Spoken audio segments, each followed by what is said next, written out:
It's time to roll.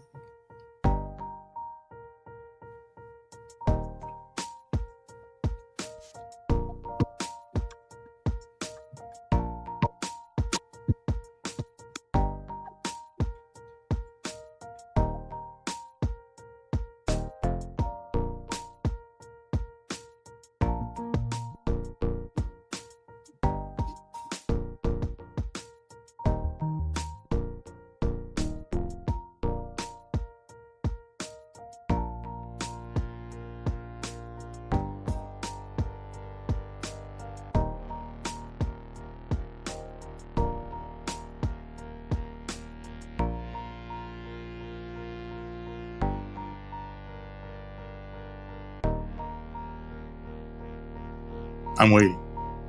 Yeah, I'm waiting for the for the yeah for the thing to come on. I'm waiting. Yeah, I'm moving. I'm moving it. Yeah, I'm waiting. Give me a couple minutes here. It's kind of like boiling water. You have to wait till it starts to boil before you can do anything with it. You know what I'm saying? You can't cook grits without boiling water, right? All right. So we're getting there. We're getting there. There we go. We're getting there. We're getting there. Okay.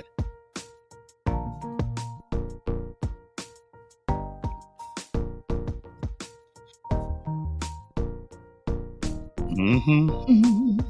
Mm-hmm. Mm-hmm. Mm-hmm. Mm-hmm. Mm-hmm. I have got to go on America's Got Talent. I got to do it. Yeah, I got to do it. I still got a little talent, so I'm gonna get it checked out. All right. So I'm doing it. I'm waiting. As soon as the first person comes on, we're gonna get started here. But no sense me saving all this just for myself, right? I didn't think so. I know it's Monday, but that's okay. Monday comes around every Monday, so don't act like you're surprised to see it. It's Monday, and thank God it's Monday. And you're on top of this ground, and the ground's not on top of you. So can we get up now? Can we get out of bed? Time to go to work.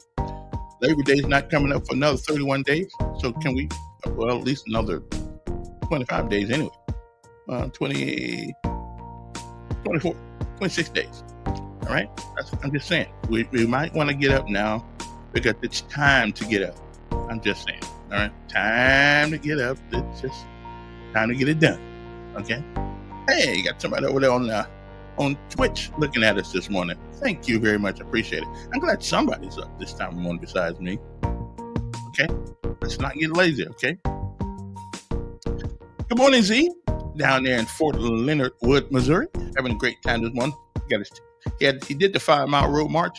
Now he's got to do the 10-mile road march. Woo! I'm glad it's him and not me.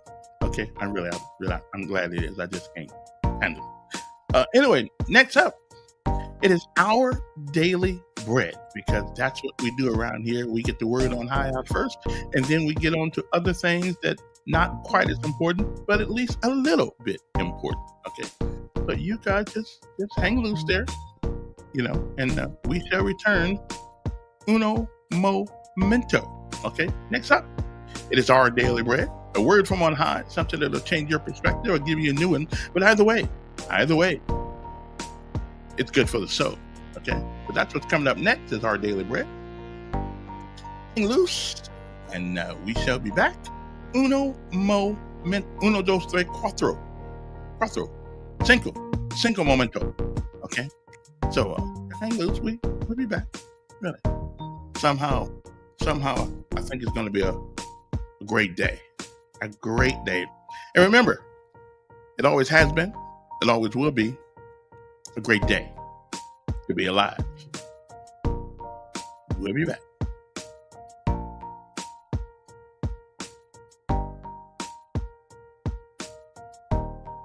Oh, yeah. I'm feeling good this morning. I feel good every morning, though. Anytime you're on top of the ground, it's better when the ground is on top of you. We'll be back.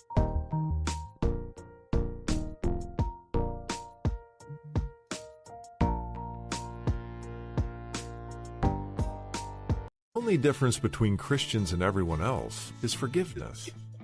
Our Daily Bread. Today's encouragement from the Our Daily Bread devotional was written by Jennifer Benson Schultz. In his book, Jumping Through Fires, David Nasser tells the story of his spiritual journey. Before he began a relationship with Jesus, he was befriended by a group of Christian teens. Although most of the time his buddies were generous, winsome, and non-judgmental, David witnessed one of them lie to his girlfriend. Feeling convicted, the young man later confessed and asked for her forgiveness. Reflecting on this, David said that the incident drew him closer to his Christian friends. He realized they needed grace, just as he did. We don't have to act like we're perfect with the people we know. It's okay to be honest about our mistakes and struggles. The Apostle Paul openly referred to himself as the worst of all sinners. He also described his wrestling match with sin in Romans 7, where he said, "I have the desire to do what is good, but I cannot carry it out." Unfortunately, the opposite was also true.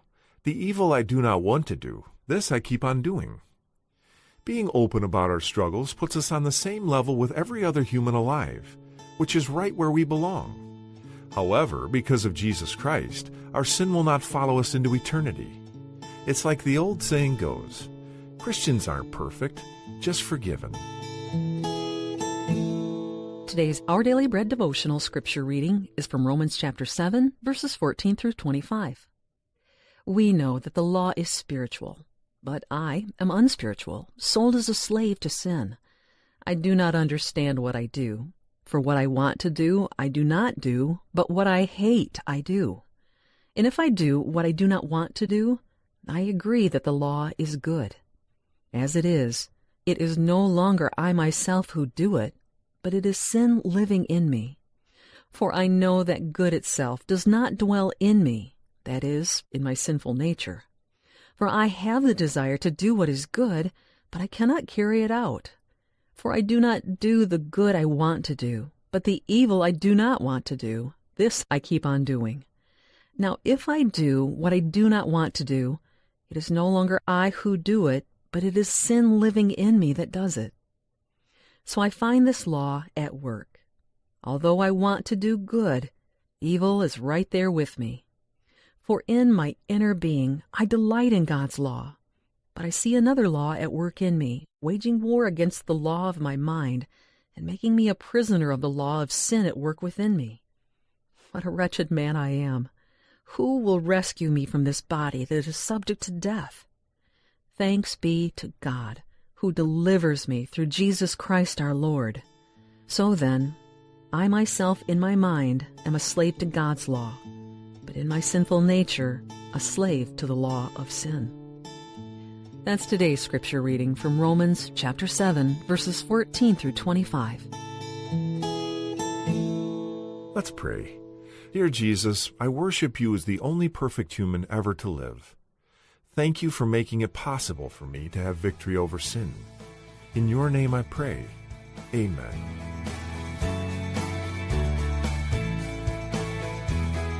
Today's encouragement was provided by Our Daily Bread Ministries. The only difference between Christians and everyone else is forgiveness. That's right. It is. We got it. Not that we don't need some more of that. We do, but we got to move on here. Anyway, good morning, everybody. Hope this day finds everybody doing well, at least as best you can. Don't forget to tell your friends about us so we can get some points here and get a bigger crowd. Not that, I appreciate everybody, even one person that gets up in the morning and hangs out with me. I appreciate that. But somehow people think you're not relevant if you don't have like 15 million followers, but that's okay. If I can get one person to follow me, that's good. So I'm good to go, except Z. And now Z, I don't know if he wants to follow me. He's working harder than I am.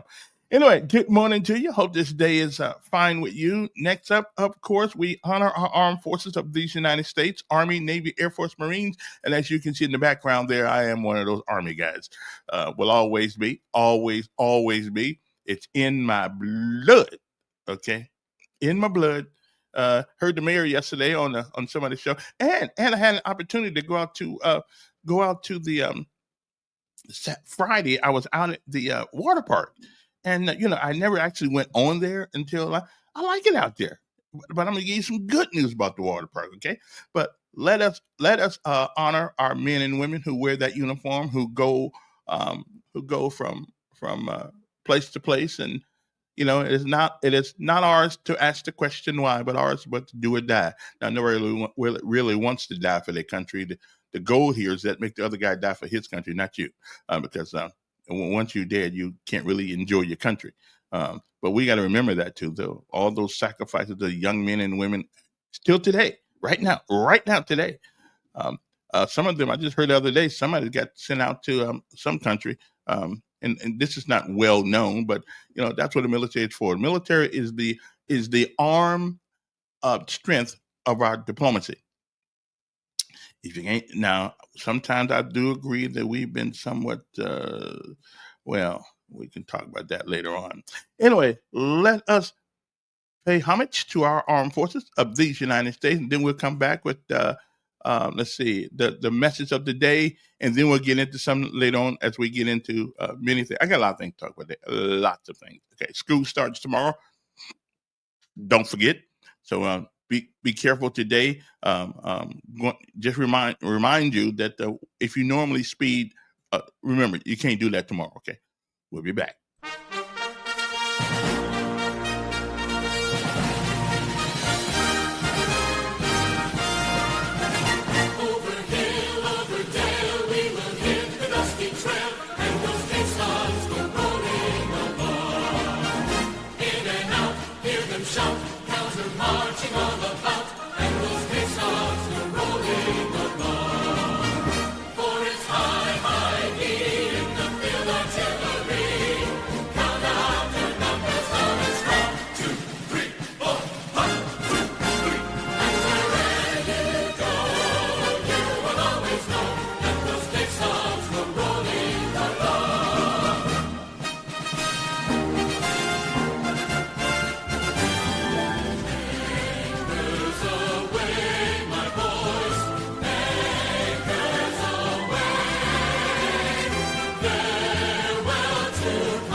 And the rise and snack. The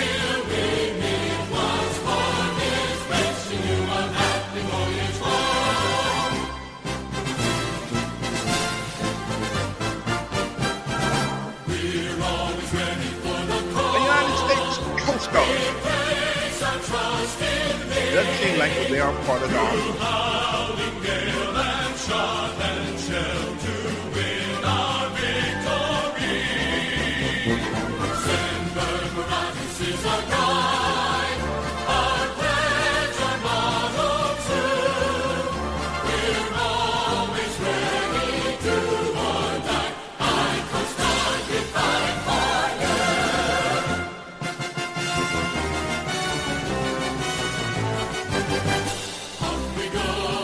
The United States Air Force, and after all, there's an Air Force now, so we must pay homage to the blue boys out there.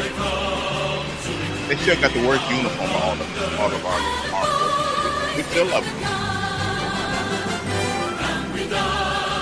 All I want to know is somebody find me a C-141.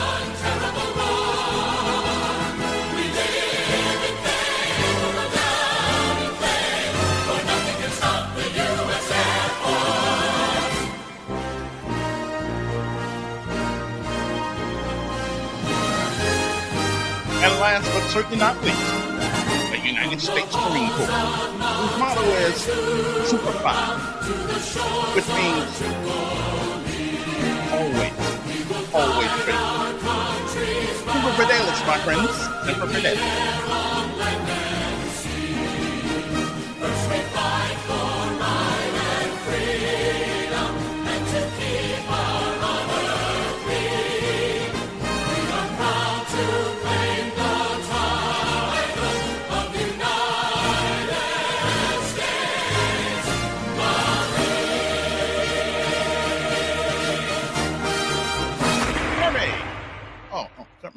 We got that.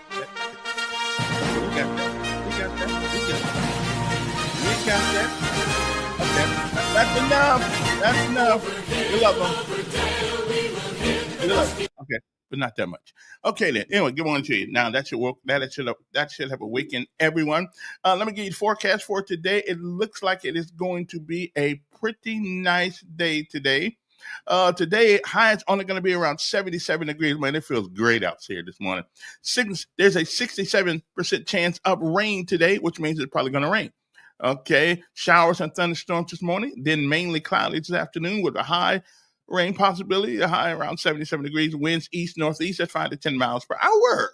Tonight, which is Monday, the 4th day of August, believe it or not, 24% chance of precipitation, cloudy with a stray shower or a thunderstorm or two is possible, low around 70 degrees. Oh, that's great weather right there. Well, hope it sticks around a while. Winds are 5 to 10 miles per hour. And on tomorrow, 53% chance of rain. Cloudy early, scattered thunderstorms developing later in the day, high around 83 degrees. Okay. Winds light and variable. Chance of rain, 50%. Locally heavy downfalls at times. So we can just say the weather is going to be a little wet and a little dry. But it's going to be probably more wet than dry. But that's okay. We can't complain. Because last week when it wasn't raining and the sun was out every day, everybody was complaining. Okay, everybody be complaining about, man, it's hot. It's real hot. And then when it's cold, man, it's cold. It's real cold. I guess the good Lord says sometimes, I can't please them. If I give them the sun, they want clouds. If I give them the clouds, they want sun. If I give them cold, they want hot. Give them hot, they want cold. Come on, man, make your mind up what you need. Anyway, we're going to leave that alone. I just thought that got kind of carried away there. Now, next up, of course, is our, this is Monday. So I got to put out our thingamajigger here, our motivating speech. Now, somebody told me not to run this one again, so I'm not going to run the one, but I will run Every Child Needs a Champion tomorrow since it is the first day of school. And I wish everybody in this town could listen to this woman. If you know somebody tomorrow, if 11 nothing happens, you need to let them hear this. It's called Rita Pearson, Every Child Needs a Champion. It is one of the most phenomenal speeches I've ever heard about public school. And so y'all need to listen, have the teachers tune in, have everybody tune in because they really do need to hear this. But today, this is an important one too. Okay, so we'll be back after these messages. Well, okay, it's really not a message. Well, it is a message. It's a long message, okay? It's not that long, but y'all hang loose and then we'll come back and talk about the things of the day. If you spend all your time doing inventory on what you lost, you will never count up what you have left. Your future is never predicated on what you lost. It's predicated on what you have left. What you have left is enough to build something greater than where you are. And you have all the rich experiences that come through the atrocities you survived. You're stronger. You're wiser. You've proven things to yourself that you couldn't have learned any other way. That you could overcome everything that happened to you. So start looking ahead. Nobody drives forward looking in the rearview mirror. Understanding that and surging ahead with what you have been given and to appreciate time. I have a work ethic that they say is incredible. I mean, I can hang with the best of them when it comes to doing what has to be done. But I got it from watching my father, well and then sick. He kept going. He kept moving. He kept producing all the way out. Work ceases to be work when you start to love it. When you love what you do, when you love what you do, you'll never work a day in your life. So you love it. That doesn't mean you don't get tired. That doesn't mean you shouldn't take vacations. That doesn't mean you shouldn't have self-care, all of that. But self-care only have so much. After a while, you get tired of that sand on your back. You say, okay, I gotta do something, because we were made to be productive and creative and resourceful. And I want to tell every entrepreneur listening at me, if at first you don't succeed, try again. And if you don't succeed that time, try again. And if you don't succeed that time, try again. And if you don't succeed that time, write a book about what you learned from how you failed. There's always something to do with what you have experienced. My legacy is pouring whatever I experienced into who's listening. That is my legacy. That's proof that I was here. If at the end of this interview and the end of reading my book, I added something to your life that made you build a table out of a tree, then I built it too. Then whenever anybody asks you about the table, you'll tell them about this guy you met in an interview. You know, that's how we have survived for centuries. That's how my people withstood slavery and the atrocities of our lives. Because in the midst of all of the horrendous things we experienced, we still clapped our hands and we still sang our songs and we still managed to be creative, and we are still here. So don't tell me about trouble through hangman nooses and rapes and burnings and killings. We sang. And my legacy is that you dance and sing and survive and do something. I'm not saying that you won't have opposition and trouble and tears. I don't have to write about that. That will find you on its own. Agony will always find you on its own. It's ecstasy that has to have your address on it. So I'm sending you the potential to go beyond agony to the ecstasy of fulfilling everything you were created to be. And that's my legacy. It's in the people that heard me and read my books and saw my movies and traveled around the world with me. It's in my children. When I'm writing, I'm actually imagining that I'm having this conversation. And my book reads like I'm talking to you. And you know that from reading it. It sounds like we're having a conversation with a friend. I'm actually talking to you. I'm through the book. I didn't drop the mic. And don't you drop it either. And something of what I said will make it into your book. And something of what you said will make it into the book of the person who read it. And that's how we have progressed for centuries and eons and millenniums, because we passed the mic. We didn't drop it. If you lose your ability to hear, eventually it will affect your ability to speak, because there is a correlation between what the ear hears and what the mouth articulates. On the impetus of that ideology comes this tremendous premise of listening. Every great orator is a great listener. And I think we have lost not our ability to speak, not yet, but we have lost our ability to listen. Because the only thing we do is pause while we formulate our next approach to attack. And that's not listening, that's strategizing. But if we actually take the time to listen, most of us all want the same things. Most of us want to be loved. Most of us want to be appreciated. Most of us want to be accepted, flaws and all.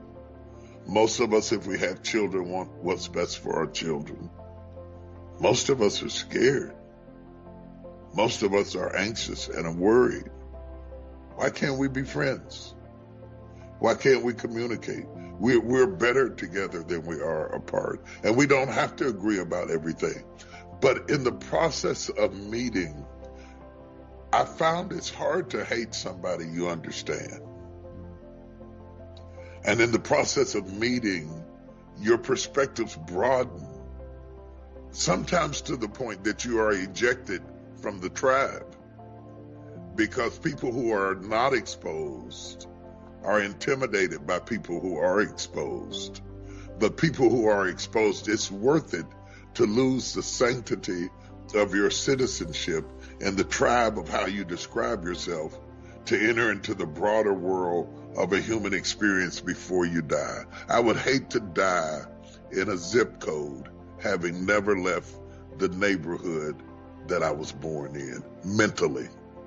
and not experience the world, France and Ethiopia and Australia and millennials and boomers and Gen Xers. There's something to be learned, and people of faith and people not of faith. We need to communicate to survive as a species. If you're going to be successful in business today, you cannot build your business around people like you.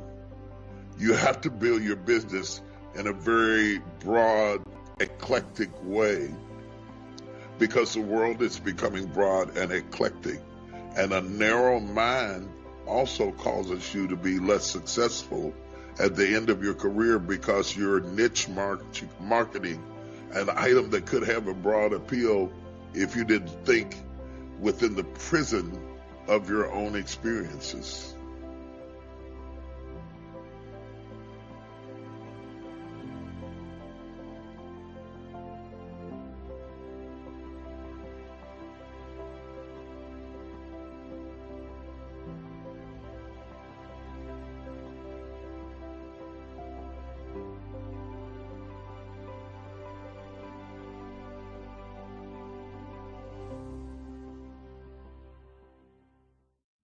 If you spend all your time...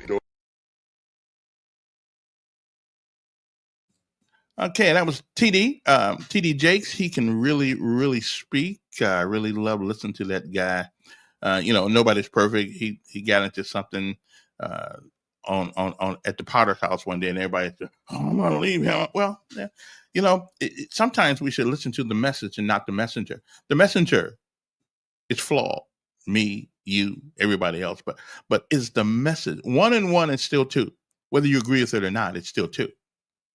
Or it's 11, 1 plus 1, depending on how you look at it.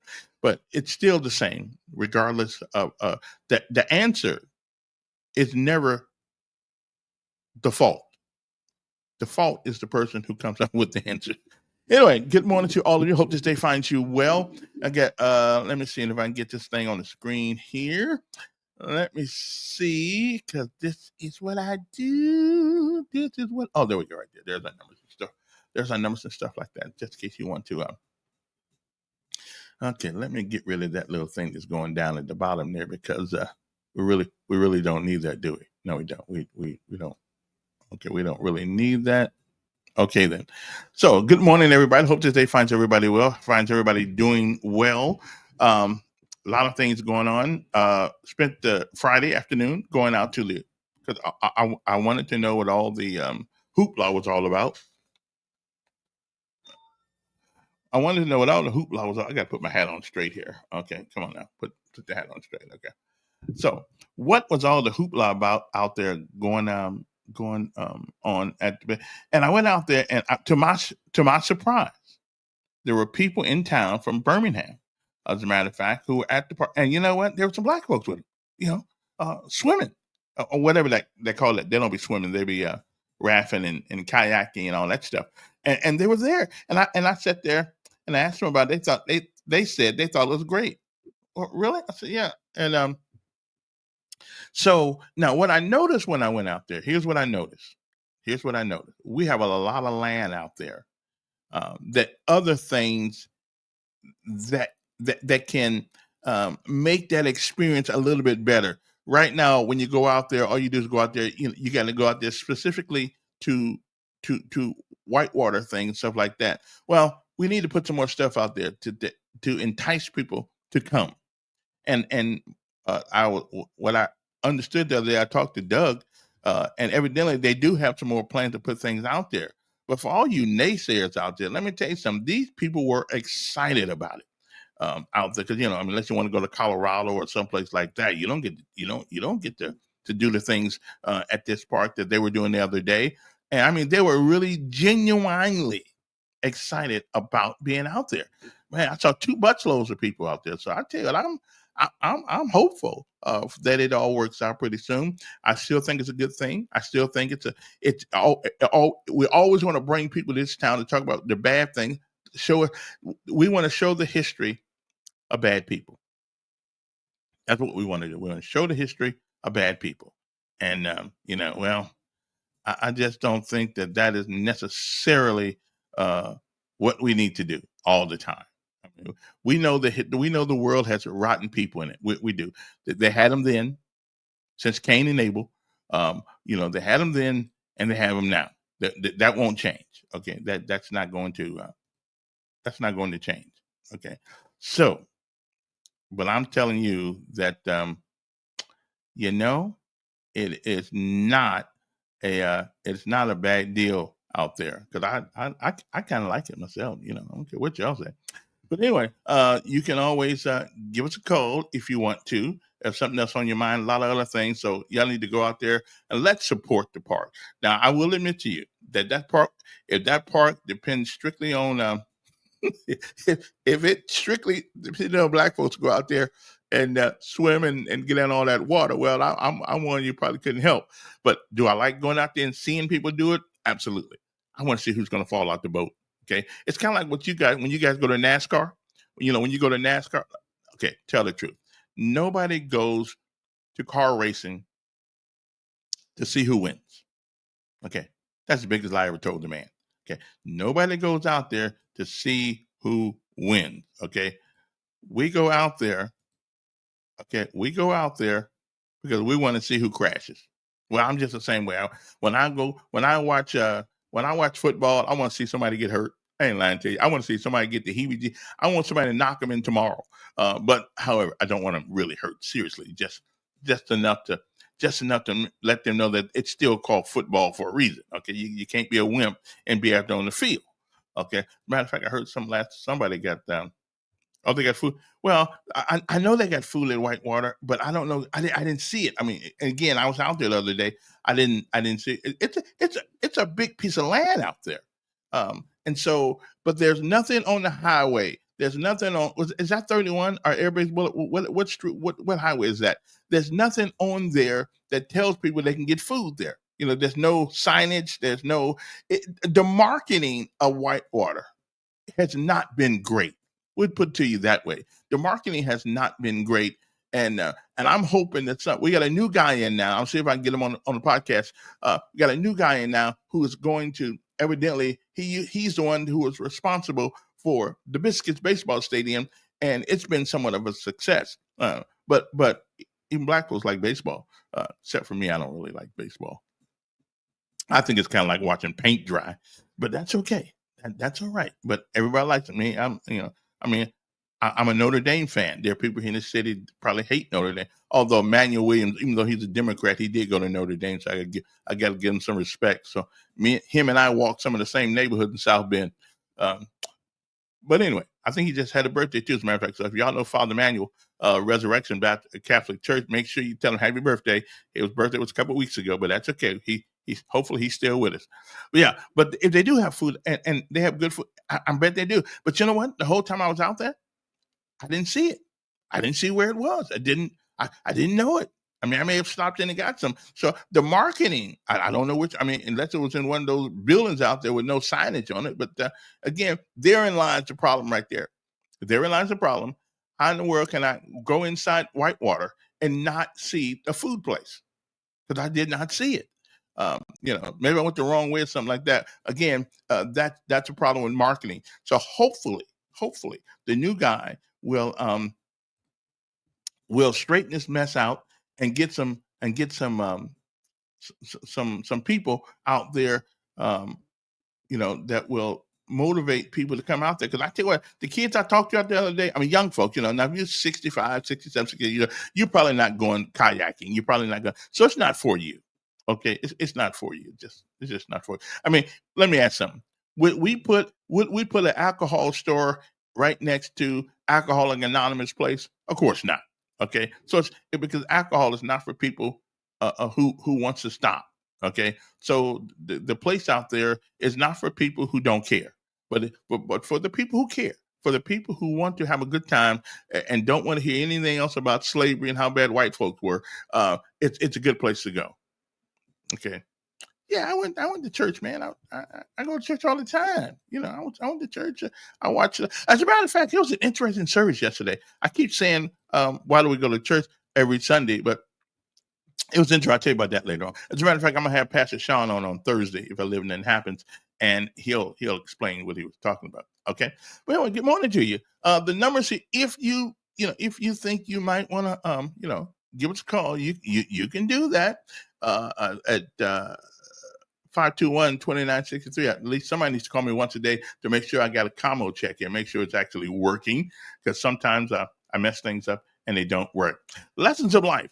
Now, lessons of life are the things we learn. We learn these things by living. There is no substitute for learning life besides living it. And my lessons of life thing on my Facebook page and on my in the morning, my lesson of life is the things that we learn by living. And here's one for today. In life, time can serve as a valuable source of learning. Life teaches us how to value time. Time teaches us that there's no greater value than life. So just make sure you remember that. It's on my Facebook page. You can say it. And the word of the day is infantilize. Infantilize. It means to treat someone as a child or in a way which denies their maturity in age or experience. In other words, you treat people like they're retarded. Okay, that's what you do. You treat people like they're retarded. I know people don't like that word anymore. Sorry about that, but it's still a word, part of the language. Okay, that's what I'm saying. What does I say? I like to hear the preachers tune up and rear back and how I don't. Okay, I know. I got you. That hollering don't do nothing for me though. It makes me run out of church right quick. I mean, it's supposed to be about teaching. Who said there's no substitute for victory? There isn't. There's I don't know who said it. Had to be Patton. Wasn't Patton somebody like that? Patton or William Halsey or somebody like that. It sounded like one of them. Some of those great generals would say, because it's absolutely right. All right. Before we get to anything, here's something. I don't know how this is going to turn out. I don't think we had anybody shot and killed this weekend, which is good. Which is good. Okay, which is good. I don't remember any. I think somebody gets shot, but not killed. So that's good. I mean, I hope it's good anyway. Okay, now there was a Greenville man killed early this morning in a wreck, but other than that, nothing. Nothing. Not very many people. So it's good. It's good not to hear the police going on 15 different calls for somebody shooting or somebody doing this. I'm like, ugh. Do you like the condition that Montgomery's in right now? Well, no. I mean, but I do. Now, okay, now let me be fair. Okay, let me be fair. I do believe that the mayor wants a better Montgomery. Now, you know how we get there. What's its methodology for getting us to that place, and the city council for getting us to that place? I'm not sure. I'm not sure what that methodology. Yesterday he was on Roscoe Miller's show. I didn't get a chance to listen to him. Somebody called me, look, I would have got to. But I'm supposed to have him on the 11th, whenever that is. And so we're going to get him that morning, and we're going to ask the tough questions because, I don't work for anybody, so I don't have to ask the right question. We just ask the tough question. Like he told me, there's people with big brains and people with small brains. So, MacArthur said that. Okay, yeah, I knew it was. I knew it was a military person because there isn't a substitute for victory. But it's not. It's not. I mean, we could be worse. I mean, we're not Chicago. We're not Chicago. We're not St. Louis. Okay, we're not Philadelphia. Although some days it sounds like it feels like it sometimes. But we're not. I wonder if the people here had a better attitude about Montgomery, would suddenly it change? You know what I'm saying? I mean, I don't know. I can't tell you that. But I do know that if we constantly put it down, now I will admit to you, if another Saturday like we had 3 Saturdays ago would certainly dampen your spirits. I mean, 3 people dead in a weekend. That's a tough one. Okay, somebody said we're not far from it. Well, but Yeah, but I don't think anybody wants it. Okay, I don't think anybody wants it. I think that the mayor, the governor, everybody wants it. Now, I did hear something the other day I'm gonna have to call my city council person and ask if this is correct, because they said we don't want to pay the sheriff department for helping us police our city, and I don't know how that's because we got a budget, and if you don't have well, somebody said they don't have same budget anymore. I think the budget used to be $45 million. Anybody know what the budget is for the city of Montgomery for the police department? I think it's be 45 million, which is to me, it's a lot of money, but it's not a lot of money to those folks. Okay, but here's an interesting article that came out over the weekend, and I know why it came out over the weekend. That way, people could not sit around and ask the question. Okay. ALEA, Alabama Law Enforcement Agency, concludes that Jabari Peoples shooting investigation in Homewood. The body cam footage is turned over to Homewood Police, Homewood, Alabama. The Alabama Law Enforcement Agency, State Bureau of Investigation, SBI, announced on August 1st its investigation into the officer-involved shooting of Jabari Peoples has concluded. Now that's a big one, because normally you don't get them. SBI's investigative file, including any and all body-worn camera footage obtained by the city's Homewood Police Department, has been turned over to the Homewood Police Department and the Jefferson County District Attorney's Office. District Attorney Danny Carr says he will allow the family to see the video. Well, in fact, if all I gather from this young man, but I wasn't there. All I gather from him, the information that is out there was a pretty good kid. He wanted to be in law enforcement, and they said, and well, here's the backstory. Okay, he was shot and killed by Homewood police officers on June the 23rd. While patrolling, the officer saw a vehicle parked near the 1000 block of South Lakeshore Drive in Homewood in Jefferson County. Over the course of the incident, one of the people in the vehicles got into a fight with the officer and produced a gun. But who was that? The officer discharged his weapon, striking the suspect. The suspect was later identified as 18-year-old juvenile. The officer was treated for injuries at the scene and released. Peoples died at a hospital. Now, the authorities continue to investigate until Friday.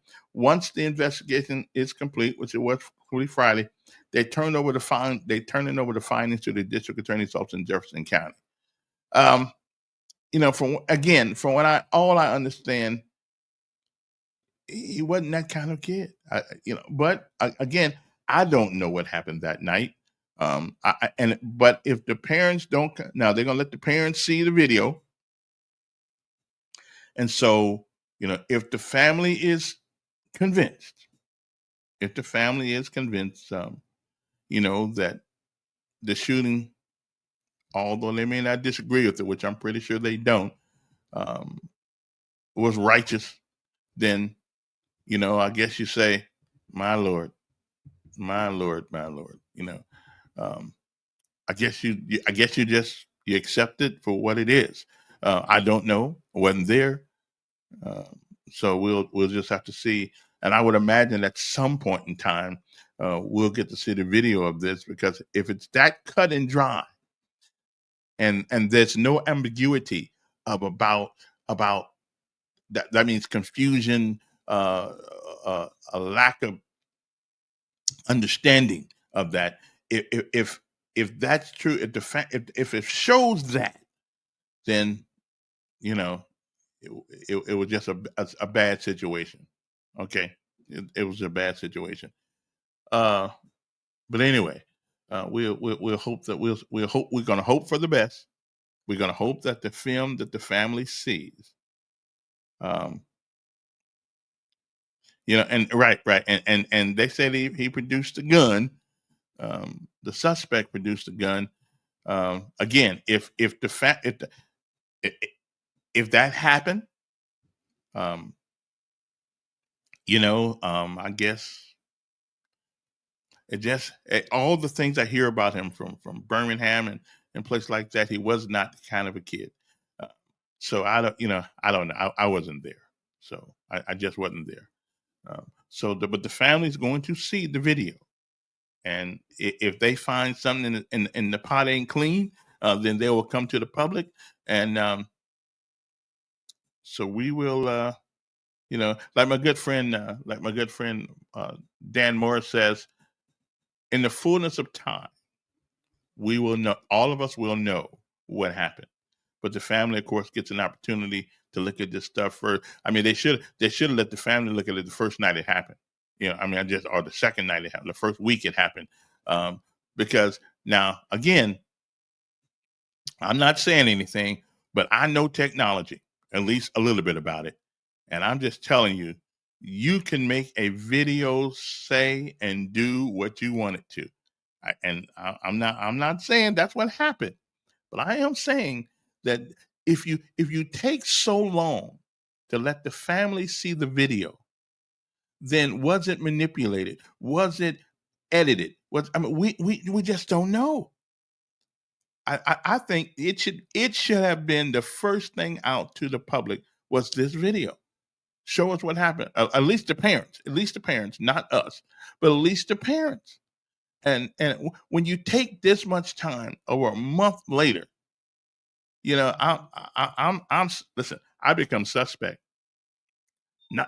I don't need to see it, but the family needed to see this. Okay, somebody says an autopsy paid for by the family and conducted by a coroner in Georgia concluded that he was shot in the back. And the family will view the video on Wednesday. And therein lies my issue. If he produced a gun, how did he get shot in the back? Was he running away? Then it's my understanding that the police are not supposed to use deadly force if you're running away.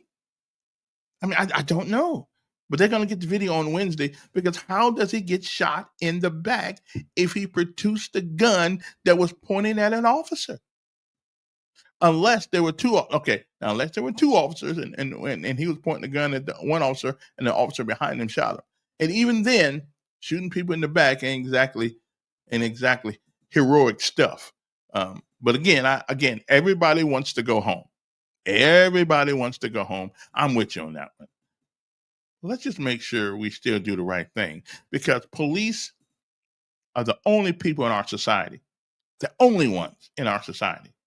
Law enforcement are the only people that have a legal right to deny you of freedom, put you in custody, and if necessary, to shoot you dead. They're the only people in our society that have a legal right to do that if they feel that their life is in jeopardy. Okay. Now the question is, what does jeopardy look like? What does that? Because I have a gun, your life is in jeopardy? One could argue yes, and one could argue, well, was it pointed at you? Did he cock the thing? I mean, I don't know. So we'll see. The family has to look at this thing on Wednesday, and we'll find out more. Okay, at least from their perspective, anyway. But because I know you can manipulate video. You can just do it. And with AI, my Lord, with AI, and this is the danger of AI. You can make anything look like you want it to look. All you got to do is put the right program in there. And I'm just telling you, from what I understand about this young man, it just doesn't sound like he would arbitrarily pull out a gun on the police. But then again, I'm not trying to start in here because I don't know. But normally, people have records. You don't just one night put a gun in the car. And I still want to know, was it a cell phone or a gun? I mean, and that's another thing too. If you get stopped by the police, don't even reach for your cell phone, because in the darkness it can look like a gun. So we don't want to go there. We don't want. So if you get stopped by the police, please just put your hands on the wheel, okay?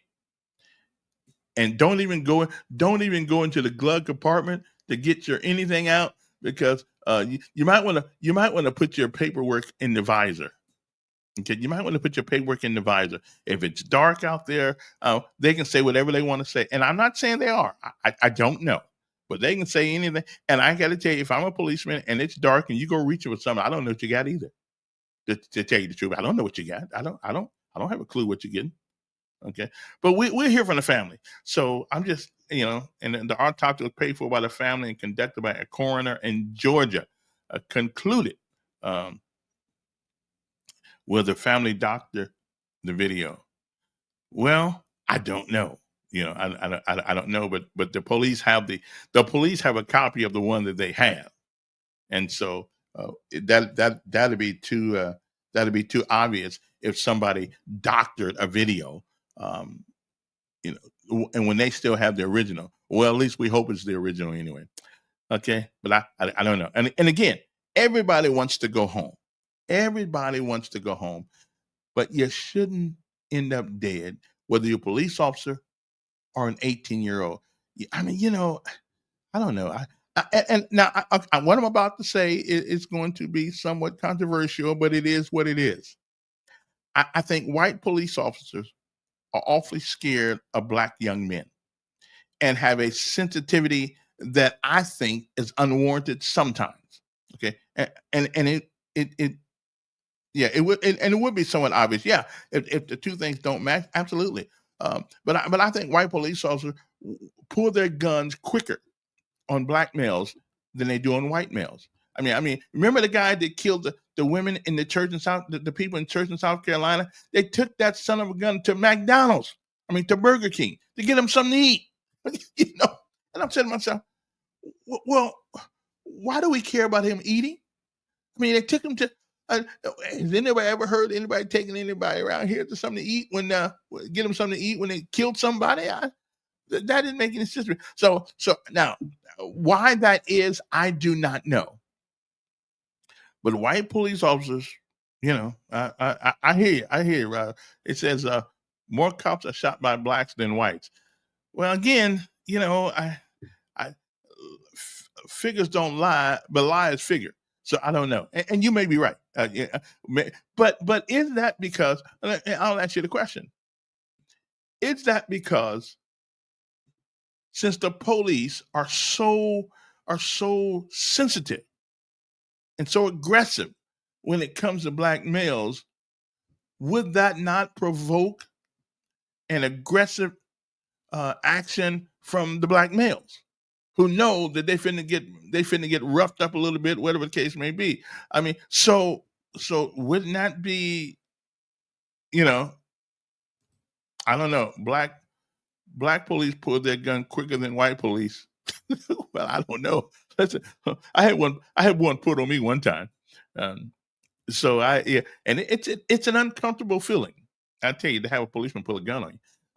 But I had one pull on me at Fort Lewis, as a matter of fact. I was accused of doing something I had nothing to do with. And coming in the back gate, they had a description of my car and all kind of things. They pulled a gun. I said, "Whoa, what's up with that?"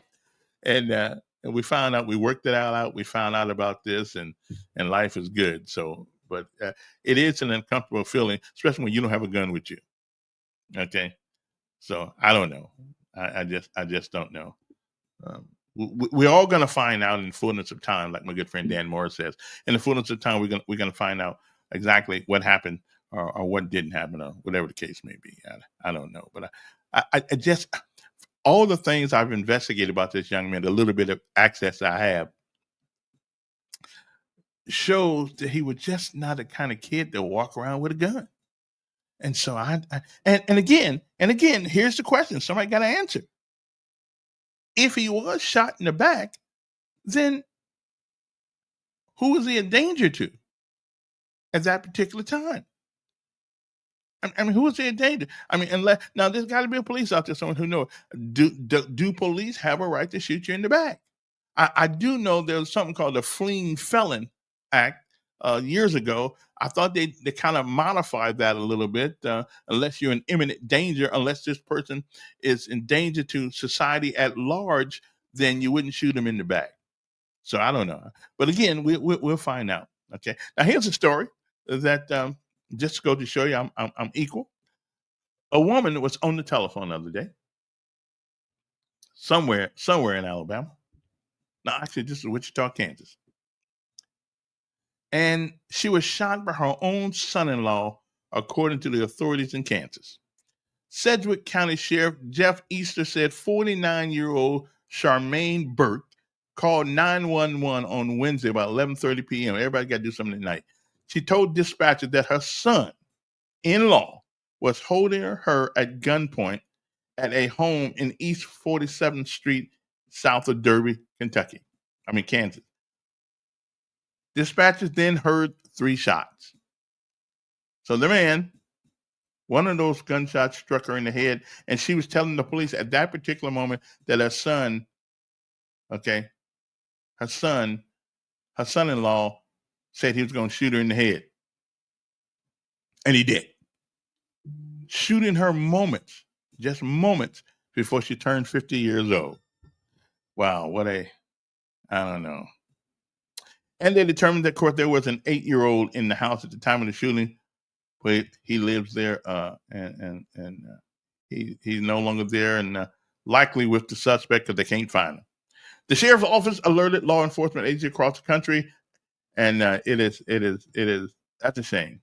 That's a shame. That was a bad son-in-law, but he was a white guy. So okay, I gotta put it out there. You know, he's a white guy. Wow. Oh, here's one. I get to some local. Here's one right here. Right. A woman, in Alabama, Foley, Alabama, has been charged with abusing a corpse after police find not the first one, but the second man in 6 months dead in her apartment. Now, I think that's an apartment that none of us want to go to. An Alabama woman from Foley, Alabama, has been arrested by officers found a man's body in her apartment. Now, this is the second one, and this is the second man who's been dead. Now, I think they're all on dope, to tell you the truth. Foley said that the grim discovery was made after they were recently called by the Allison Point Apartments by a concerned resident because it smelled bad. Officers said that the man appeared to have been dead for many days, and Valerie Bonner failed to report the death. Police said that Bonner left the man dead in her apartment bathroom for nearly 2 weeks. There's no case of constipation lasting 2 weeks, I think. I don't think so. Eventually, she confessed to what happened. Foley police said. She said that the deceased died of a possible overdose, and she didn't want us to know because she felt like she was going to get in trouble. You found 2 people dead in your apartment, and so evidently those folks got a methamphetamine issue. Okay, methamphetamine issue there. Okay, but that's an apartment I think I'd stay out of. Okay, 2 people. First of all, 2 people in 6 months dead in the same apartment. You know it's dope. You know it's drugs. Really? Okay. I've never taken drugs at all, none whatsoever. But that methamphetamine, listen, we need to legalize marijuana. Maybe we can just let people smoke that and be happy. Because going to any other thing seems like it gets you killed. No. But anyway, something I thought. Now, again, I was telling you about the water park, even though everybody's whining in this city about it. There were folks out there Friday. I'm out there talking to people out there, and I will agree with you. It won't succeed strictly on the participation of Black folks. That ain't gonna happen. Okay, we don't really get into the water thing very much. Okay, I mean, I don't even like fishing. When I can go to McDonald's or get me a fish sandwich, or go to Winn-Dixie, or go to Destin Connection, or someplace, or what's the other place over there on Clay? I think it's a Clay Seafood on Fairview Avenue. I'd eat there. I don't need to go out sit down in that water trying to get a fish to bite my little worm. You know what I'm saying? No, we don't need to do that. I'm just saying that. So don't need to fish. Don't need to go out there. Okay. Now here's one. Now this didn't happen in Montgomery either, but it is something to think about. An 83-year-old former pastor who was sentenced to 12 years in prison for the misuse of charity funds. Now, getting sentenced to 12 years, I think it was like I think it was over $60,000. But and that's not a big deal. But here's my question: at 83 years old, did they just give this guy a death sentence? I mean, it wasn't nothing but money. It wasn't nothing but money. Okay, so is this a death sentence for an 83-year-old? Because that means he'll be 93, 95 years old. Will he make it? He probably won't make it. I mean, 95 years in prison where you can barely get any medical treatment as it is. Roberta Franklin showed that to us. You can barely get in. So is this a death sentence? Yeah, it is. It's nothing but money. And he didn't steal the money from the people. People gave the money. I mean, absolutely. Something needs to happen to him. He should never, they should strike his name off the preaching rolls of anybody. Never let him go and preach any place. And certainly don't give him the key to the mailbox or to the to the bank or anything like that. But anyway, his name is James Neal Gill, pleaded guilty in Sumter County Court for theft over $60,000. Patronizing prostitution, a Class A misdemeanor. Judge D. David Gay, sentenced him to 12 years in the custody of Tennessee Department of Correction. That's kind of like a death sentence for him. I hope he doesn't die in there. But we all make mistakes. Greg says 7% of Montgomery is black. How many white folks need to go to the Montgomery water to make it a success? Okay. Now, great point. Again, I don't really believe that the water park is necessarily made for the folks in Montgomery. Okay. It's made like Buc-ee's and places like that. It's made as a draw to bring people here. And what I saw Friday, it's working. It's not working as fast as other people making it work. Should make it work. But when I saw Friday, the people I saw Friday were from Birmingham. They were from Birmingham, and they enjoyed being out there. They said they enjoyed it big time being out there. So I don't know how many people it takes, but they are doing a piss poor job of marketing that place. I mean, I didn't see anything out there. Somebody said it's a place to eat out there, but I didn't see it. I mean, it didn't catch my eye when I was out there. Put it to you that way. I ran through the park. I went in there, drove around, and I still didn't see that. I still remember seeing a place to eat out there. So they need to do a better job of marketing Whitewater. And if they do that, put some money into marketing it, I believe it would be successful. Again, it's going to take probably 3 to 5 years to make it worth the while. There's no doubt about it. There's no doubt about it. It's going to take a minute. But let me put it this way. If we can't convince the folks from Maxwell, a lot of folks out there come from Colorado, they come from other places, then we might well put a fork in it and say it's done. But I don't believe that. I think it can. Again, it's going to take but I will say, but after 3 years and after 3 years of operation, not from the time it was built, not from the time it was started, but after 3 years of operation, if it isn't, I'll put it to you this way: if they sold the water park to somebody and somebody actually bought it, they would make it work. Okay, they would tell people, on vacation, people would come through here. We would put signage out there. I think we would let people know it's there. And contrary to popular belief, there are some black folks who like water. I like looking at it. I mean, I got dizzy on an aircraft carrier. So then I lived in Hawaii for all those years and been in the Army on a boat thing, a galley chief on a boat, a ship. Well, it wasn't a ship I was on a little boat.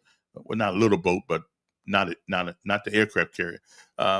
Water it got me sick every day. I was just sick as a dog doing that thing. So anyway, I think it can work, but you have to put some money into marketing. You got to put some money into marketing, or else you will never, ever, you will never, ever make it successful. Hey, anybody seen Phyllis Harvey Hall? She gonna run for something? I don't know. And I've been trying to find. Uh, um, uh, my good friend, I think her name of her organization is We Care About People or something like that. People that care or something like that. Yeah, QB Ray. See, somebody got to send me a text at my text number, so I can go visit her because I don't know where she lives. So we need to go see her because she was sick for a minute there, and I think she's doing a little bit better now. But we need to go by and see her. What Gil did, he issued checks to himself and others. Of course, it's no fun stealing the money by yourself. He redirected food bank funds to personal and unrelated nonprofit accounts. Okay. He used the SCFB resources to pay female volunteer for sexual services. Nothing's free. Made personal purchases with the food bank's debit card. Come on, man. Funded home improvements using SCFB money. Between February 2020 and May 2022, he authorized over $200,000 in payments to himself. Well, listen, if you're going to pay somebody, pay yourself first. Okay, that's what I'm saying. $130,000. He shared the money to the director of operations. And now the poor treasurer, that guy keeps up the money. He only got $40,000. He's got $40,000. He didn't even get so see, he got $200,000. The operation got $130,000, and my man, this treasurer, only got $40,000. Nearly 100 checks were written to cash, endorsed by Gil. The purchase of here's one. He got a 2018 Chevy Silverado for personal use in January 2022. Now, Gil abruptly closed the food bank, citing health issues. After its closure, the First Bank Church of Hendersonville launched a Feed Summer Bank program and ministry, a new nonprofit to continue operation, although over $300,000 in assets were believed to have been sold to support the transition. Only $28,000 remain in the bank. So I'm just saying, you might want to. We might want to, check on our bank accounts at some of our churches and stuff like that. I'm just saying, just to make sure, just to make sure that the money's there and everything like that. Okay, so where are we? Okay, so now I got also tomorrow is where's the restaurant? I didn't see the rest. Okay, wait a minute. You got a picture of the restaurant in here? You got to wait a minute. Somebody sent me some. How you missed the restaurant? Well, I didn't see it. Where's the picture of it? How can you miss the restaurant? It's on the right side of the entrance. Well, I went to the right side of the entrance the other day. I didn't see the restaurant. Again, but the fact of the matter is, if I didn't see it and I didn't notice it, which means it is not being marketed correctly. It should have jumped out on me like a roach going up a wall with nothing on it. It should have jumped out at me. I rolled through there, didn't see it. Okay. So it's not conspicuous enough. Because I should have seen it. I should have seen a sign or something. Because I would have stuck. Because I was hungry at that moment. I was going out to Maxwell and going out on base and get me something. But so I didn't see it.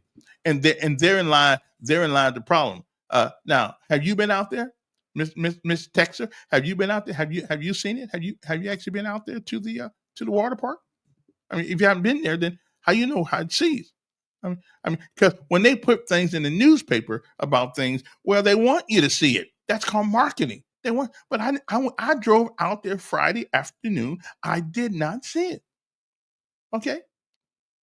Oh, here's a bit of news. There was a teen in Chattanooga, because since we go all over the world, Chattanooga Police Department is investigating a robbery that led to a shooting in the 6500 block of Pine Manor Drive. It was one of those deals where somebody on the internet was selling something, and then they said, "Well, meet me here." See, first of all, I ain't meeting you nowhere. Okay, if you want to sell something on the internet, if somebody's legit and they want to sell you something, tell them to meet you at the Montgomery Police Department. Okay. If they don't show up, you know they're lying. Okay. So meet you. Don't go down to Stewart Street where 50/50 used to stay and stuff like that. Don't go on Wade Street. Don't go to the dark side of Fairview Avenue. Don't do that. No. Mobile Road. Go to the Montgomery Police Department. If a man won't meet you at the police department, you know something's wrong with him. Okay. Don't buy stuff from people unless you meet or let you have them bring it to your house and they put it and it puts it on the porch or something like that. But don't meet anybody any place because they say they want to sell you something. Okay, meet at the police department. So you got a better chance of walking away from that alive. So go to the police department. If they won't meet you at the police department, they are up to no good, and don't even go there. Okay, don't even go there. Okay, left side. Yeah, I've been out there and I have filmed events out there. Well, that means things are happening. That's good. So what you whining about it for? Then you film things out there, things going on. It's going to take a minute. It's going to take a minute. Okay, it took me 2 years to go down to the equal justice thing. Mainly because I didn't want to see another memorial to people who got screwed, glued, and tattooed, who were misused and abused. I just didn't need to see another one. I know the history of that. Okay, I just didn't want to see it again. But evidently, though, he's marketed. Now, listen, he has marketed it, that EJI. I'm talking about fantastically. Okay, I mean, so everything they're making lots of money, and there's nothing wrong with making money. Money's good, but I think we need something in town that talks about things that bring us closer together as opposed to things that don't. Okay. Now, again, another correctional officer arrested on drug trafficking. Okay. Now, do we not have an interview thing for do we not have an interview process for correctional officers? Because I believe that the Department of Correction is going to have a wing built strictly for former correctional officers. Okay. Odenville, Alabama, Dateline.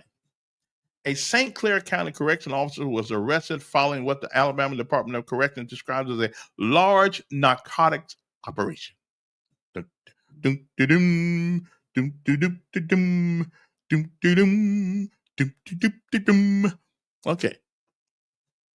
A St. Clair, okay. According to ADOC, their law enforcement services division, which includes narcotics, criminal, and K9, have been conducting an investigation which is focused on people suspected of trafficking illegal substance contraband to the St. Clair Correctional Facility. The problem is, most of the people who bring in the drugs work for the Department of Corrections. Oh boy, the quality of employee nowadays, it's tough. On Thursday, July the 31st, just last week, ADOC said the agent and their narcotics division executed a search warrant at a residence in Odenville. This led to the arrest of Lieutenant Calvin Bush, who works as a correctional officer at the St. Clair Correctional Facility. And he was a lieutenant. Come on, he don't know officers don't supposed to get involved in that stuff. Anyway, during the search, these are the things they found. Now, I have never heard of most of this stuff, so if I can't pronounce it, 4,000 grams or 8.87 pounds of methamphetamine. So how do you cook that in prison? 350 grams of promethazine or liquid, whatever that, promethazine liquid. I don't know what that, never heard of that. But I guess being in the drug stuff, you know what that is. 340 grams of synthetic cannabinoid. So what's that? Man, y'all got some things out here I ain't never heard of. But here's one I have heard of. 9 oxycodone pills. I think that's for, I don't know what that's for, but I think it's for pain relief. 326 grams of sprayed paper. Can somebody tell me what that is? Why would somebody have sprayed paper? I don't know what that is. 300, what? 329 grams of sprayed paper. So why would somebody want to spray paper and put it in there? I don't know. I don't have a clue. But here's a good one right here. 156 cell phones. Somebody got 100. No wonder we keep seeing videos from prison. Although I got to tell you though, I personally think if your family wants to send you a cell phone, you ought to be able to do that. I mean, rather than pay that high price what they would charge you. Here's one: 2 cellular hotspots. Okay, 19 pounds of marijuana. Okay, 100 grams of crack cocaine. I thought crack cocaine was over. I thought we did away with that. We still selling crack cocaine? Well, we can't blame Ronald Reagan for this one, because people were blaming Ronald Reagan for the crack epidemic in Los Angeles as if we just went in crack. He just dropped it off in the neighborhood corner. So you can't blame him for this one though. I thought crack cocaine was done with. I thought we were done with it. Okay, I thought we are. I mean, I thought it was out of whatever. I don't even know what crack. I think it's got something to do with cocaine. And 16 grams, however that is, of cocaine powder. Last but not least, and I don't have a clue what this is, 610 grams of Flakka precursor powder. I don't know what Flakka, Flakka, Flakka. I don't know what that is. I guess I just not have been in the drug scene ever. I don't have a clue. What in the world is that? Somebody's got to know what that is. Flakka? 610 grams. Anyway, ADOC says a separate related search led them to confiscating 2.5 pounds of marijuana and 60 grams of methamphetamine. Additionally, Bush was arrested and charged with trafficking methamphetamine and trafficking marijuana. ADOC says Bush has been placed on mandatory leave pending dismissal. Well, he probably don't have that job no more. Bush is being held in St. Clair County Jail on bond over $3 million bond. ADOC says that investigation into trafficking of illegal substances and contraband in correctional facilities is still ongoing. Okay, I'm good. Okay. Here's somebody says, didn't you tell people to write their own history? Sure, I mean that. And that's what EGI person did. You are still complaining about the man making money off his businesses. No, I'm not. No, I'm not. What I'm saying, we need a variety of history, of stories in Montgomery, not just that one, because there were also people whose story need to be told. White people who helped Black folks, who went in harm's way, who sacrificed their lives or put their lives in danger to help us. Because, okay, this is what people may not understand. There was no way that Black folks could have done what we have done without the help of somebody else. Okay, there just wasn't enough Black folks. Okay, and I'm saying, why don't we tell their story too? Okay, let's not act like that everybody of a lighter hue than we are were evil people. They were not. There were people who got treated worse by their own people than we did. Okay, so I'm just saying, and I've talked to a couple of them, in my journey in this job, and there are people who didn't like. They had a moral compass, who didn't like what was going on.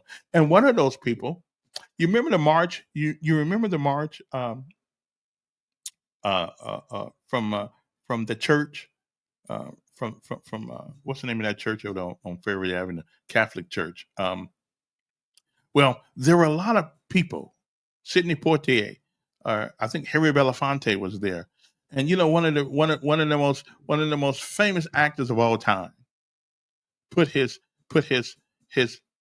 and I would imagine that he did get screw glued and tattooed in his business, but Charleston Heston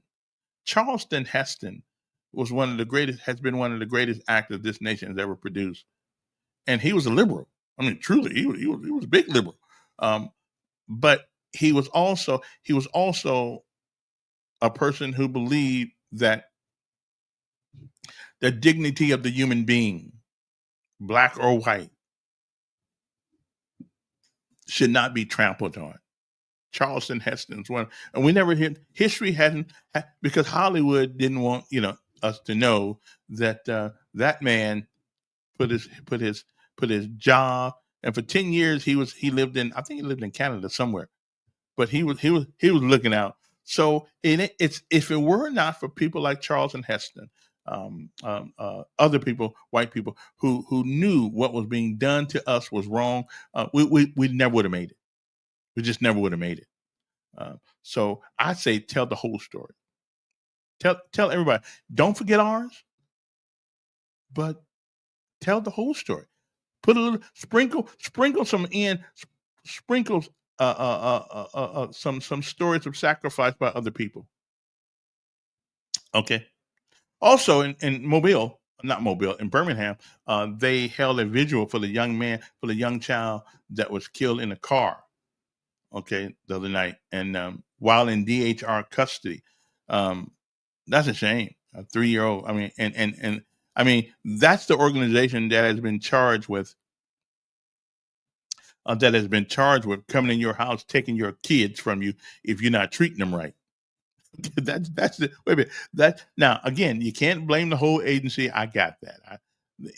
Everybody, like the Department of Corrections, you can't blame everybody if a couple of your officers, but y'all had more than a couple officers at the Department of Corrections. What do they make anyway? Do they not make enough money where they don't have to sell drugs to the people in jail for selling drugs? I mean, is that really? They must. I mean, they don't make at least $60,000-$70,000 a year. They ought to, but just tell the whole story. Okay, just tell the whole story. Okay, that's all I'm saying. Okay, and remember last week there was another man. Montgomery police have identified the man who was found last week on East Chase Parkway. I think it's 47-year-old. I forgot his. Let me see if I can find his name here, because somebody might know who he is. Let's see. A man found dead near East Chase Parkway has been identified. Okay. Yeah, I hear you. Anyway, what is the name? What is the guy's name here? Let me see. What is the guy's name here? Well, I had his name here somewhere, but I lost it. Okay. Well, I had his name there. His name was there. But I lost his name. But somebody out there knows his name. Okay. Now, one of the stories we are going to have a good time talking about this week, one of the stories we're going to talk about, and I'm doing some exhaustive investigation on Wednesday, we want to talk about Alabama Power. And why Alabama Power, which is one of the most profitable utility companies in America, okay? Jeremy Walker, I think that's his name. I don't know what his name was, but I'll find out in a minute here. One of the most profitable utilities in America charges us so much money. Did you know that in Alabama has a greater proportion of your income goes to paying your utility bill than any other state except Hawaii? Oh, yeah. 11% of your income goes to Alabama Power. Okay? To keep your lights on and the necessary things of life. Okay, the only other state I think that has a higher degree, and you understand that because they in Hawaii, everything is going to be higher in Honolulu. Trust me, I know. I lived there for 4 years. Okay. The whole story hasn't been told. We will never tell the whole story. Because if we were to tell the whole story, well, let me get back there. Anyway, Wednesday, I'll get back to that in a second. And Wednesday, we're going to have a conversation about Alabama Power. Okay, because and they're I think they're the only business in the state of Alabama that gets guaranteed a certain percentage of profit. Guaranteed by the state of Alabama. And I'm gonna see if I can get one of our legislators on to tell us why that is. When I had my little business, they didn't give me a guarantee. I don't think they give Walmart a guarantee, but they give Alabama Power, and their stock right now is running about $100 a share. But anyway, we're going to talk about that later on Wednesday, because I got some more investigation to do, and I got some other people know smarter than I am. But we're going to talk about Alabama because the Public Service Commission evidently have forgotten their mission. And I'm going to try to get somebody up there too. The Public Service Commission has forgotten that their job is to make sure we can pay the bill. Okay, that you don't take every dime we have. But 11% of the income that most people get in the state of Alabama goes to paying Alabama Power. Wow, that's a shame and a disgrace. Okay, but that's the way they roll. That's the way they roll. And here's another sad story about a young man who in Montgomery, Calvin Griffin, young man, got 81 months, 6 years and 9 months, 3 years of supervised release, pleaded guilty to being a felon in possession of a firearm. Is it really worth that much? Okay, is it really worth that much? You know, some daddies done messed up around here. I mean, this kid looks like he ought to be in high school someplace. But now he's going to be spending the next 6 years, 9 months in jail. Alabama Power lower than the national average. Well, okay, and so is our income in Alabama. It's lower than the national average too. So, and I think we're probably better than 28%. Okay, so if we're getting paid, if we're not making the money that nationally everybody else is, then the whether or not their bills is 28% lower doesn't mean anything, because we still can't afford it. Okay, I'm just saying, it's a terrible thing. But again, if you got 11%, and I know you're a stockholder in Alabama Power, I ain't mad at you, but again, 11%, Alabama has the highest percentage of income besides Hawaii that has to be paid toward utilities. I looked this up the other day. I did research on it, exhaustive research on it. Okay, I'm still being exhausted. So it doesn't make any difference. Alabama Power, matter of fact, they made $1 billion profit.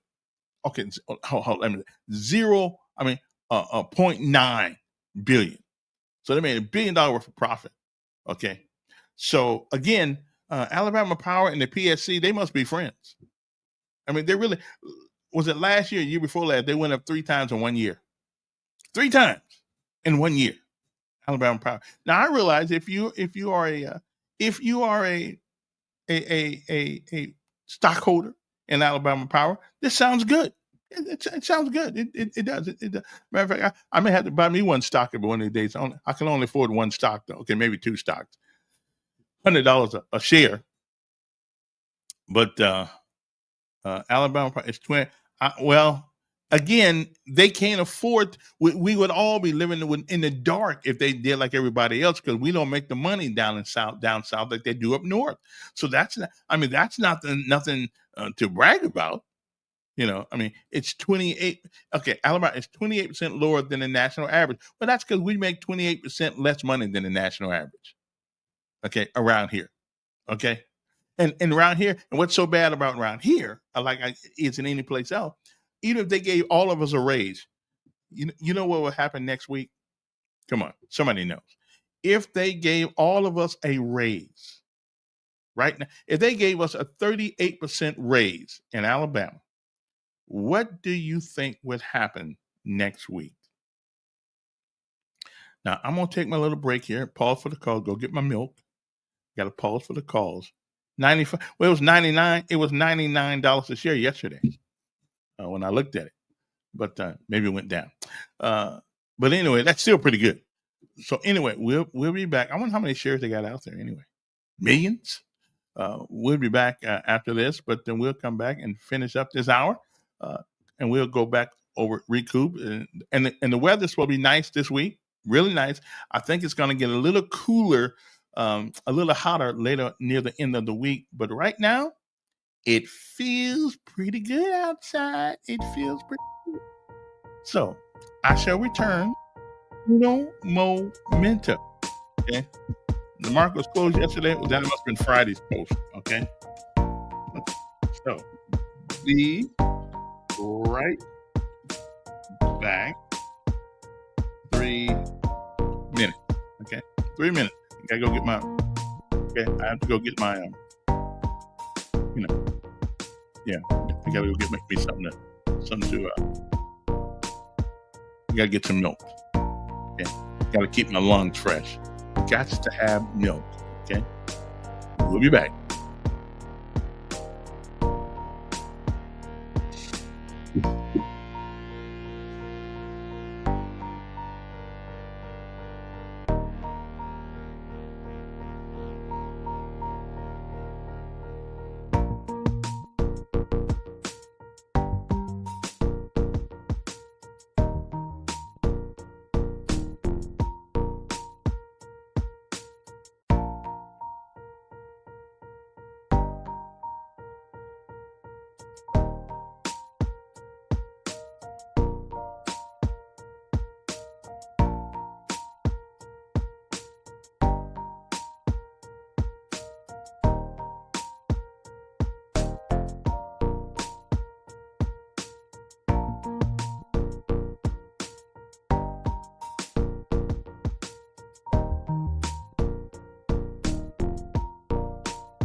Alrighty then, we are back. Did your show from Montgomery Whitewater, which I wouldn't really mind doing that, and I'll join you and show you where the restaurant is. Bye. Well, I went out there the other day, and I just didn't see a restaurant. When I get done today, I'm gonna run out there again and see if I can find it. I mean, I'm not saying that it wasn't there. I'm just saying that I did not see it because it was not that conspicuous. Because had it been that conspicuous, I wouldn't have to. I don't have to go out there and look. It should have hit me in the face when I went there. Again, marketing is everything, and they just don't. They haven't marketed that part very well.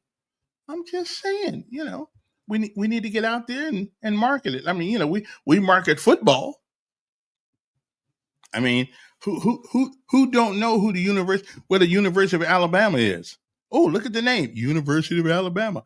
I mean, who doesn't know what that Notre Dame? I mean, excuse me, University of Alabama. Yeah, who doesn't know that the University of Notre Dame is in South Bend? Well, a lot of people don't know because they do a bad job of marketing. But Notre Dame is its own little city, kind of like the Vatican, But it's in South Bend, Indiana, which the University of Notre Dame is. Who don't know that the University of Texas is not in Texas?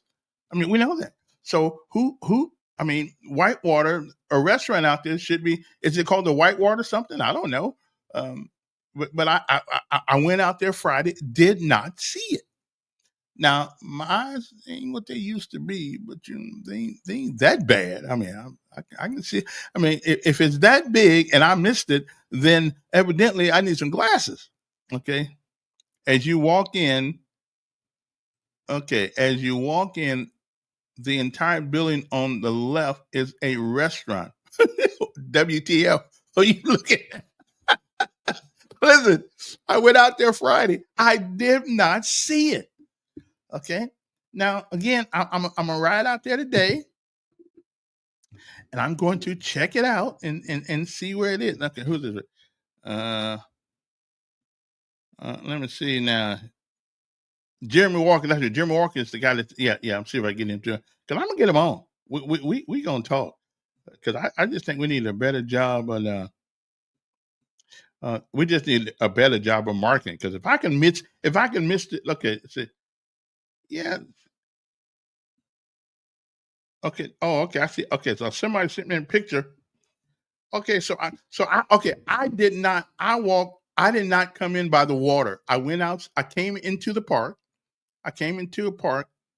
Um, and I didn't go actually in the water thing. And there again, it's another problem. Then if I've got to wait till I come into the water thing in order to see things, then that sucks. That's not marketing. The job of marketing is to bring me to a place make me want to come in. I just drove around the outside. So evidently I didn't go because they got some signs out there, I guess. They got some signs out there. Look like a Channel 8 sign, WSF, WAKA is out there, I guess. And whenever that was, they got some signs out there. So I didn't go back. I didn't see that. Okay. Yeah, I didn't see. I didn't see that. So evidently, I only drove around the outside because I didn't go into the water thing. I just was not interested in going to see the water thing. I've seen water before, so that didn't. Yeah, that didn't do me much good. Okay.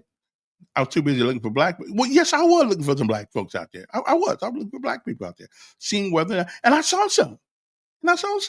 So it was a good trip for me. So now nobody can say the black folks don't go out there because they do. Okay, yeah, I got the text message. Yeah, I saw that, but I didn't. Okay, so it was my fault that I didn't go. Again, you're supposed to make me want to come in and look at the water, and look at the things. I didn't go in there.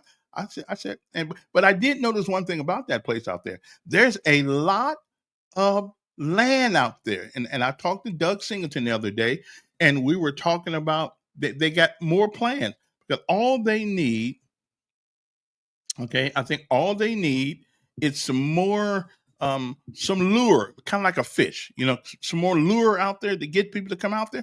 And I think they'll appreciate it. But if I got to go inside the water thing to see the restaurant, then no wonder nobody's coming off the freeway.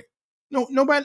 I mean, we're right next to an Air Force base, and we don't promote this thing with signs on the outside of it and stuff like that. A lot of these people from all over the country. I mean, come on, y'all just need to do a better job of marketing this place, because I swear I didn't see all that. Now I know where it's at, so now I know where to look. You actually got to go into the park. But I wasn't looking for black. I wanted to look. I want to see somebody like me. That's right. I want to see somebody like a brother. So I go out there. I know that if I start drowning, maybe I'll have a chance somebody saving a brother. Okay, that's all I'm saying. I want to see somebody look like me. Okay, so much for that. But now I see why I didn't see it. Okay. Well, I thought I was in. That's my problem. I thought I was in, and I rolled around the front You come in there and you'll take a left or you can take a right. So I took a right, and then, of course, I ended up right back where I started from. I ended right back, and it said out. I said, "Wow, that was short." But all I did was saw the again, no signage, no information about where to go. So I'm supposed to do it by investigation. So the marketing out there sucks. Okay, it does, because how did I miss that? Okay, and I did miss it, but I didn't. Yeah, I didn't even see the water because I kept wondering where the water was. But I guess you got to get out the car in order to see the water. So Doug and them got to do a better job of marketing. They're not marketing that place worth a crap. They just do. Make me want to come out there. I mean, McDonald's. Everybody knows what McDonald's is, but McDonald's still got a sign out there say McDonald's. Chevrolet, Cadillac. Everybody knows what a Chevrolet, what a Cadillac is, but they still put signs up. They still advertise. They do all kinds of things. Okay.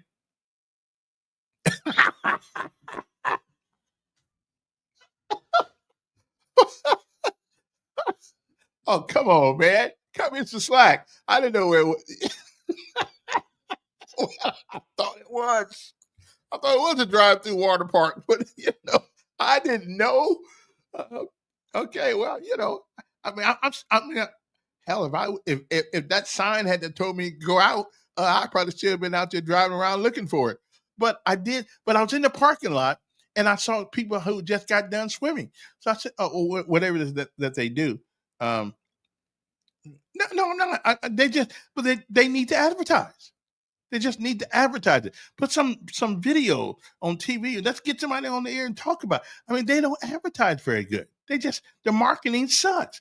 I mean, I didn't even see the water, so I thought they was closed. I went in the main gate and I saw these kids getting in the truck. So evidently, I never made it to the water thing. Okay, my bad. Okay. If you didn't get out the car, don't pretend you've been. I did though. I was out there. I was talking to the people who were just getting out the water. I mean, they were getting ready to go back to Birmingham. I did talk to people. I started to record, but I changed my mind. So I did go through there. But again, I thought maybe I missed the turn or something. So I didn't feel like. By the time when you come in the park off Birmingham Highway, whatever highway that is, I turned right. Then when I went in there, you go left or right, and I turned right again.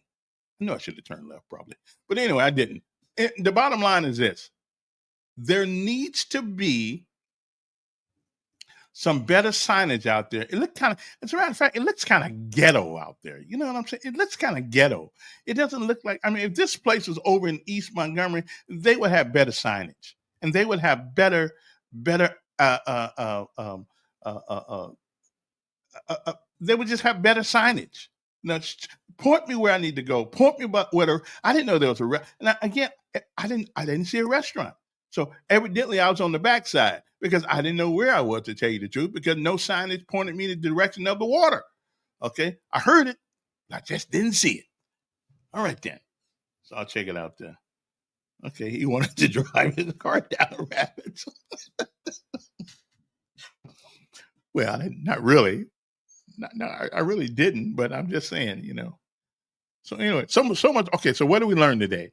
We learned that the Montgomery County and the city needs to do a better job of advertising whitewater. 2, they need to have a sign in there that says, "This is not the water. The water's on that side." Okay, good. I'll find that. And thirdly, we need to have some signage on the outside of whitewater. Not wait till you get in there. We need to draw people from Birmingham Highway, from the air base out there. They do a bad job of marketing. Terrible job. I could do a better job marketing than they're doing. Okay, I'm just saying, as long as I got their money to spend. Somebody says, BS, you didn't get out the car. I did get out the car. I talked to the people that were there. I did. Yeah, I did. I talked to the people who were coming out of there and who were getting on the bus ready to go back to Birmingham. I truly did. And it was fun talking to them. They were motivated about it. They were excited about it. And I told the black guy, "You swim?" He said, "Yeah." So okay, right on. Then I'll have to go in there one day and check you out, But he said, "Yeah, I swim." And I said, "Okay." and there's about 2 black people in there. So I said, so we're gonna keep hope alive here. Okay. We gonna keep hope alive. Now why would I lie? Come on, Daryl. I mean, seriously, why would I lie about going in there? I mean, there's no money. There's no money in it for me. Okay. Now I didn't go on the water. I did not, because I couldn't find the water. Okay. So I was there. When you go in there, and then when you go in, you got left or right, right? You go, and now maybe I went the wrong way, because I went right, and all I saw was a lot of open land out there waiting for somebody to build something out there. So I'm just saying that, that's just me. But I'm going to go back out there, and now that I know that there's something out there, I was in the wrong place, which is not the first time in my life I've been in the wrong place, but that's the way it goes sometimes. Anything else, anybody? Anything else anybody want? Oh, here's something. In Birmingham, Alabama. Now, this is why I always say they shouldn't put public officials' names in the paper for domestic issues, such as domestic violence or getting in a fight with a girlfriend, until we find out if it's true. Okay. A high school principal in Alabama has been arrested on domestic violence charge. See, I'm getting to the point now, I don't even know what the hell domestic violence is anymore. I mean, evidently, if you cuss somebody out, that's domestic violence. Okay. Center Point High School principal Dr. Terrell Brown has been placed on administrative leave after he was arrested in Mobile. So that's the problem, Dr. Brown. You shouldn't have been in Mobile. Okay. What goes on in Mobile, don't stay in Mobile. Okay. According to the Mobile Office of Public Safety, the charge stems from a domestic violence incident that occurred at the Riverview Plaza Hotel in downtown Mobile on June the 9th. Okay. The victim filed a report on July the 17th, where evidently they wasn't hurt that bad, were they? I'm just saying. Another sad story this morning. A young man was killed at a gas station. Now, this happened in Pennsylvania County, Virginia. A man has been arrested in connection with a fatal shooting at a high school basketball coach in Virginia on Saturday night. Pittsylvania County first responders were called at 9:20 p.m. On July the 27th for the shooting at a convenience store on West Gretna Road in Gretna. The Pittsylvania County Sheriff Office, when they got there, they found a young man dead. I don't say doctor. Tony Desmond Gill, 46, was dead at the scene. Problem one, went to the water park and didn't see the water. Well, there was no sign showing me where the water was. Okay.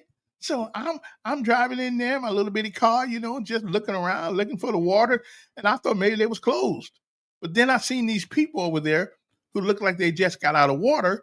And I asked them a bunch of questions. But I never saw the water because I wasn't planning on getting in the water anyway, So I was just going out there. I went out there just to make sure that, it's stuck in the middle of the hood. I just went out there just to prove to myself that there are people who want to go to the water park. Okay. And if they're not here, that's fine. Even if they come from someplace else, that's even better, because that's money that we wouldn't have had they not come. So I'm good. I'm good with this. Yeah. I'll tell you what, I and the mayor are going to go out there one day, and we're going to go out there and just take a look see. Okay, we're going to go out there and take a look see. So now that I know that where the water is, again, I'm not a water guy. I mean, once you lived in Honolulu, Hawaii, right on the ocean front, right on the Pacific Ocean, I mean, any other water that I look at is kind of boring. I'm just telling you. I lived there for 4 years in a place called Makaha. And, it was beautiful, except when I got the tsunami warnings.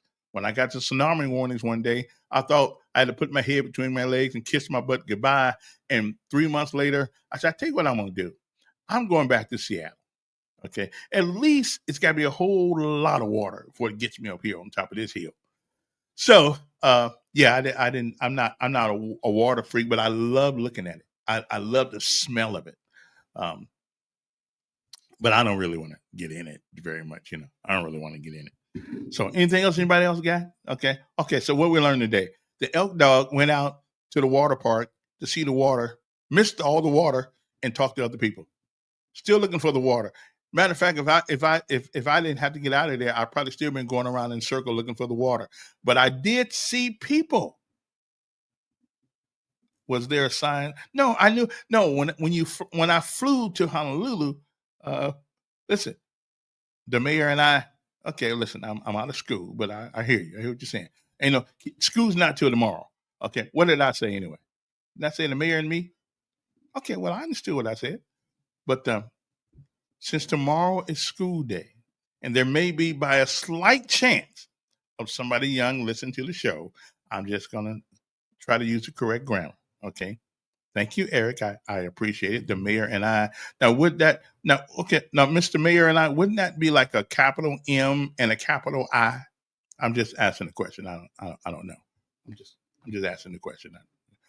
Anyway, well, my time just about up anyway this morning. I had fun this morning. So now don't forget to tell people about us. We can come, because see, this is the only show in Montgomery where we can actually have conversation about anything we want to. Nobody tell us what to do. Nobody can say we're racist or big. Okay, I may be a little bit bigoted sometimes, but that's okay. Everybody is. I may be a little prejudiced sometimes. Everybody is. Okay. I don't really like tall guys, but I'll talk to them. But I don't really like them because in high school, all the tall guys got all the women, and I didn't get none. Couldn't even get a date. I couldn't even get a date to go to the lunchroom. So hey. What can I tell you? But the tall guys always had a woman hanging around their arm. Okay. And then, Lord have mercy, don't be tall and have a car. You might as well just go the other way. I'll never will forget this one girl who I absolutely adored. Her name was Dolores Goodgame. She was fine. And I knew I didn't have a chance. Didn't have a car. I was short, and she was going with the basketball player. So I know it was over the minute I looked at her. Okay. But then, now the good news about that is that I heard that she weighs about like 368 pounds and got 6 kids. So she helped me out there. And maybe that was the best thing that ever happened to me. Because who in the world can handle 6 kids at one time? I don't know if I could or not. But you got to do what you got to do. Okay. Well, I guess my time is up here. I've been talking enough as it is. So, guys, anything else before I go? Wednesday, Alabama Power is going to be our discussion in the last hour anyway, to see why the Public Service Commission doesn't seem to help us as people in Alabama when it comes to them raising our prices on service. It just doesn't seem to help us at all. And Twinkle Kavanaugh was useless down there. Okay, let it go. Let what go? The high school thing. Listen, the woman broke my heart. She broke my heart. She broke my heart.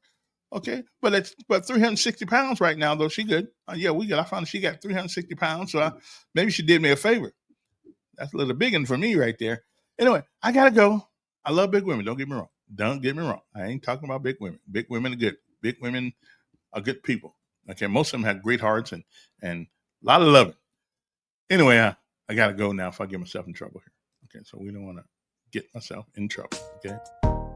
So, remember this. It is not the fall that gives us strength. It is the getting up every time you do. You guys have a great day, great weekend, and tomorrow we'll be back with something else crazy. I'm going out to that water park. I'm going out there to see if I can see the water this morning. Okay? Well, I didn't see no water. It's in the wrong place. But I saw the people who got out of the water. I just didn't see the water. But who knows? Next time I'll look harder. Okay? See you guys later. Have a great morning. Have a great day. And it's going to be cool today. It's nice. Hey, today would be a day to go out there to the water. See ya.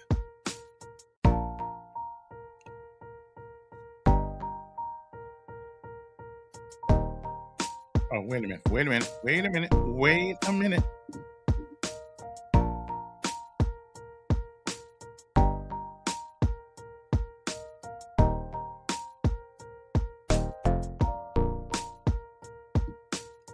Now I can go.